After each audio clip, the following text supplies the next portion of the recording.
Allahu Allahu Allahu Allah Allahu Allahu Allahu Allah. Innal hamdalillah nahmaduhu wa nasta'inuhu wa nastaghfiruh wa na'udzu billahi min sururi anfusina wa sayyiati a'malina. May yahdihillahu fala mudilla lahu wa may yudhlil fala hadiyalah. Asyhadu an la ilaha illallah wahdahu la syarikalah wa asyhadu anna Muhammadan abduhu wa rasuluh alladzi la nabiyya ba'da amma ba'du. Faqala Allah ta'ala fil Qur'anil Karim a'udzu billahi minasy syaithanir rajim ya ayyuhalladzina amanu taqullaha haqqa tuqatih wa la tamutunna illa wa antum muslimun. Fa inna asdaqal hadits kitabullah wa khairal huda huda Muhammadin sallallahu alaihi wasallam wa syarrul umuri muhdatsatuha wa kullu muhdatsatin bid'ah wa kullu bid'atin dhalalah wa kullu dhalalatin finnar. Hadirin jamaah salat Jumat rahimakumullah. Alhamdulillah, segala puji hanya milik Allah. Allah mudahkan langkah kaki kita untuk melaksanakan salah satu kewajiban kita sebagai seorang mukmin, yaitu melaksanakan ibadah salat Jumat. Mudah-mudahan ibadah salat Jumat yang kita laksanakan siang hari ini diterima oleh Allah Subhanahu wa taala. Salawat dan salam senantiasa tercurahkan kepada junjungan kita Nabi Muhammad sallallahu alaihi wasallam. Hadirin jamaah salat Jumat rahimakumullah. Di dalam Al-Qur'an surat Al-Jumu'ah ayat yang kedua, Allah menjelaskan kepada kita terkait dengan fungsi dan tugas seorang rasul. A'udzu billahi minasy syaithanir rajim. Huwallazi ba'atsa fil ummiyina rasulan minhum yatlu 'alaihim ayati wa yuzakkihim wa yu'allimuhumul kitaba wal hikmah wa in kanu min qablu lafi dhalalin mubin. Dialah Allah yang telah mengutus seorang rasul minhum di antara mereka. Maka fungsi atau tugas yang pertama seorang rasul adalah yatlu alaihim ayatihi, membacakan ayat-ayatnya kepada mereka. Kemudian yang kedua, wa yuzakkihim, membersihkan jiwa mereka, membersihkan hati mereka. Wa yu'allimuhumul kitab, mengajarkan kepada mereka, ta'lim. Kemudian yang keempat, wal hikmah, membentuk pribadi yang menjadi ahli hikmah. Nah hadirin jamaah salat Jumat rahimakumullah, di antara salah satu fungsi seorang rasul adalah wa yuzakkihim, bagaimana mengajak manusia untuk membersihkan jiwa mereka, membersihkan jiwa mereka dari sifat sombong. Apa itu sombong? Sombong itu kriterianya dua, batrul haq wa ghamtun nas, menolak kebenaran dan merendahkan manusia. Ketika ada orang yang menyampaikan kebenaran kepada kita kemudian kita tolak, maka itu termasuk al-kibru. Maka Rasulullah SAW mengajak umat manusia begitupun kepada kita, bagaimana agar kita menjadi pribadi yang membersihkan jiwa kita dari sifat sombong kepada sifat tawadhu, membersihkan jiwa kita dari membangga-banggakan kedudukan, membangga-banggakan harta, menjadi orang yang fastabiqul khairat, berlomba-lomba dalam kebaikan. Kita tahu dulu sebelum salat Jumat diwajibkan oleh Allah Subhanahu wa taala, dulu masyarakat setiap hari Jumat mereka berkumpul yang mereka sebut dengan Yaumul Arubah. Apa itu Yaumul Arubah? Yaumul Arubah adalah hari di mana mereka berkumpul untuk saling membangga-banggakan terhadap prestasi yang sudah mereka capai, terhadap harta yang sudah mereka kumpulkan. Maka disebut dengan Yaumul Arubah. Maka kemudian Rasulullah SAW mengajak kepada kita bukan membangga-banggakan kedudukan, bukan membangga-banggakan hasil keuntungan dari apa yang kita dapatkan, tapi bagaimana kita membersihkan hati kita, membersihkan jiwa kita menjadi pribadi yang fastabiqul khairat, berlomba-lomba dalam kebaikan. Bagaimana Abu Bakar As-Siddiq, beliau mengeluarkan hartanya untuk membebaskan hamba sahaya. Bagaimana Utsman bin Affan, beliau membeli sumur milik orang Yahudi untuk kepentingan kaum muslimin. Bagaimana Abdurrahman bin Auf, beliau menginfakkan 4.000 dinarnya ditambah dengan 300 ekor kudanya beserta perbekalannya. Untuk apa? Untuk kepentingan kaum muslimin. Fastabiqul khairat, membersihkan jiwa mereka dari cinta kepada kedudukan, cinta membangga-banggakan terhadap harta, menjadi yang fastabiqul khairat, berlomba-lomba dalam kebaikan.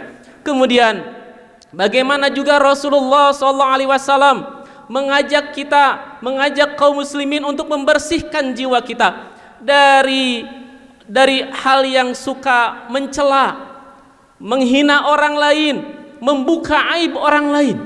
Sebagaimana kisah Abu Zar.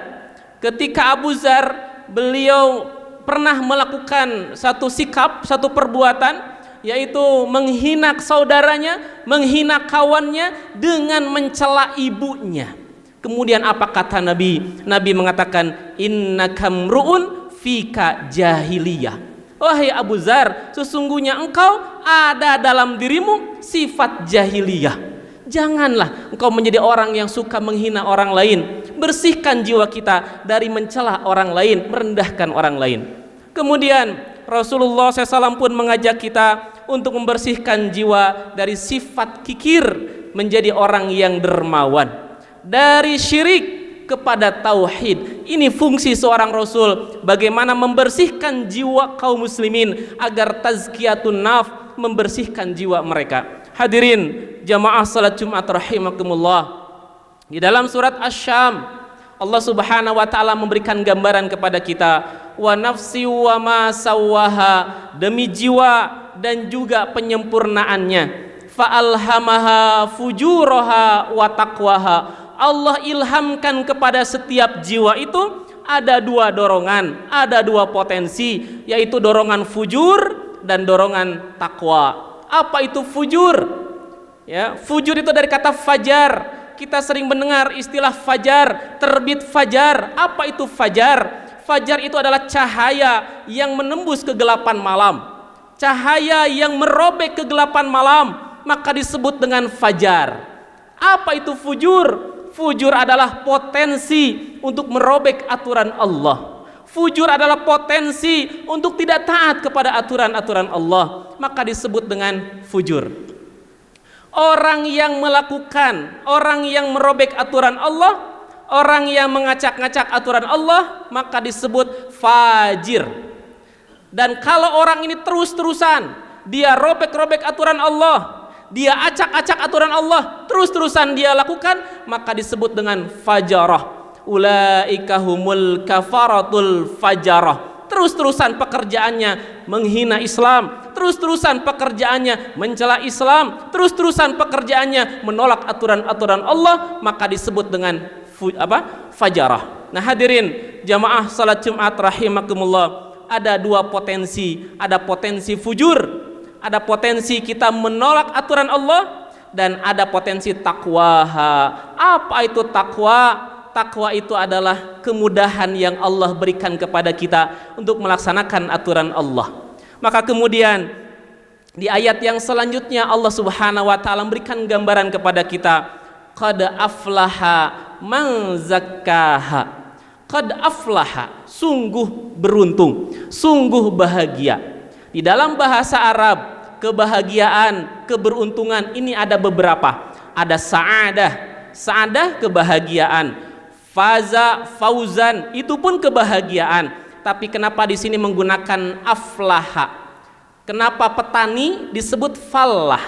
Ya, petani disebut fallah karena seorang petani untuk mendapatkan hasil panen dia butuh proses, mulai dari menyiapkan tanahnya, membajak tanahnya, kemudian mempersiapkan benihnya, kemudian dia menjaga sampai kemudian berbulan-bulan baru dia merasakan bagaimana bahagianya mendapatkan hasil panen. Maka kenapa petani disebut fallah? Oleh karena itu hadirin jamaah salat Jumat rahimakumullah, qad aflaha man zakkaha, karena di sini Allah ingin berikan isyarat kepada kita untuk membersihkan jiwa, Supaya jiwa kita bersih, jauh dari sifat sombong, jauh dari sifat bakhil, jauh dari sifat-sifat keburukan yang lainnya. Ini butuh proses, butuh perjuangan. Maka tugas kita adalah bagaimana kita terus berusaha untuk membersihkan jiwa kita. Kalau hari ini kita masih ada sifat bakhil, mau infak masih rada berat, mudah-mudahan Jumat yang akan datang sifat itu sudah hilang. Kalau hari ini kita masih suka mencela orang lain, mudah-mudahan Jumat yang akan datang kita sudah terhindar, menjauhkan dari itu semua. Hadirin jamaah salat Jumat rahimakumullah, maka berbahagialah, beruntunglah orang-orang yang senantiasa membersihkan jiwanya. Terus kita berusaha bagaimana bersihkan hati kita, bersihkan jiwa kita, sehingga kita menjadi orang-orang yang senantiasa zakkaha, membersihkan. Barakallahu li wa lakum.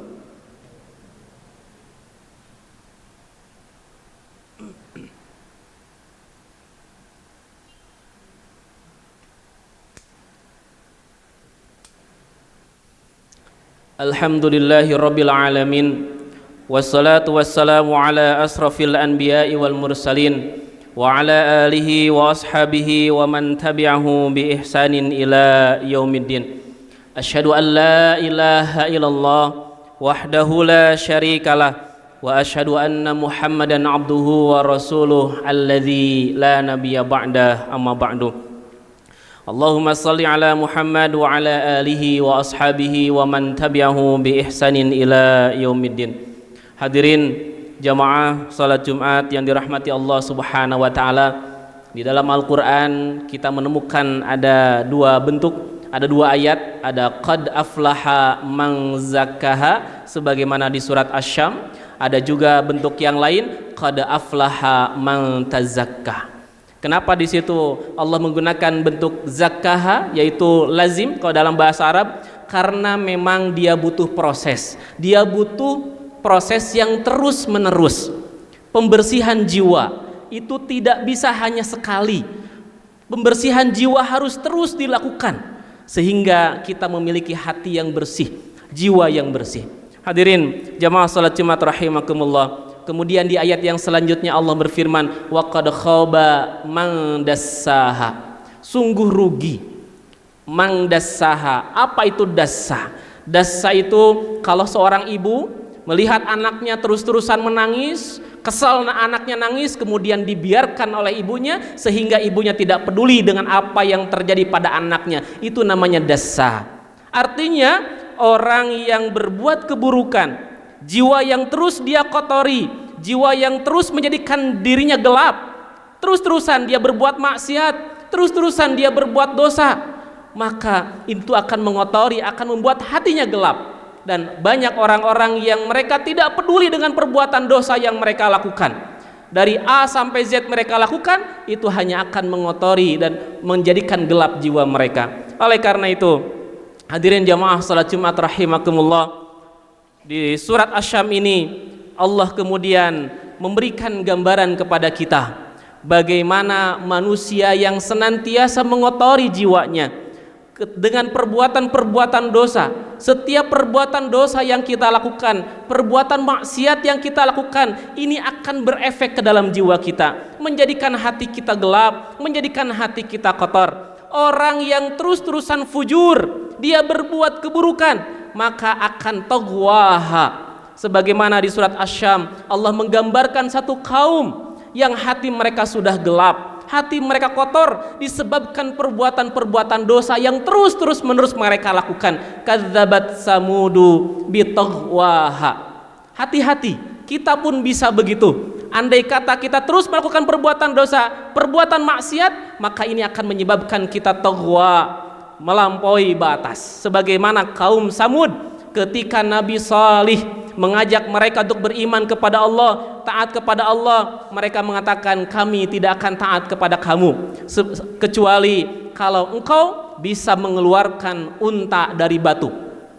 Itu keinginan mereka, harapan kaum Samud. Andai kata ada unta yang keluar dari batu, maka mereka akan beriman. Tapi ternyata Allah pun keluarkan unta dari batu. Apakah mereka beriman? Apakah mereka taat kepada aturan Allah? Tidak. Kenapa? Hatinya sudah gelap, Hadirin jamaah salat Jumat rahimakumullah, hati-hati dengan perbuatan-perbuatan dosa yang kita lakukan, makanan-makanan yang haram yang masuk ke dalam tubuh kita, sifat-sifat, sikap-sikap, perbuatan-perbuatan mencela orang lain, menghina orang lain. Ini kemudian akan mengotori hati kita. Kotornya hati akan menyebabkan sulit kita melaksanakan aturan-aturan Allah. Mudah-mudahan Allah Subhanahu wa taala menjaga kita, dan mudah-mudahan Allah Subhanahu wa taala senantiasa membersihkan jiwa kita sehingga kita menjadi orang-orang yang memiliki hati yang mutmainnah. Ketika fujur mampu kita kuasai, maka akan muncul jiwa yang mutmainnah. Ya ayyatuhan nafsul mutmainnah. Mudah-mudahan Allah hadirkan jiwa-jiwa yang bersih, Allah hadirkan jiwa-jiwa yang suci dalam diri kita, sehingga kita mudah melaksanakan aturan-aturan Allah, mudah melaksanakan perintah-perintah Allah, dan mudah menjauhi segala larangan-larangan dari Allah Subhanahu wa taala.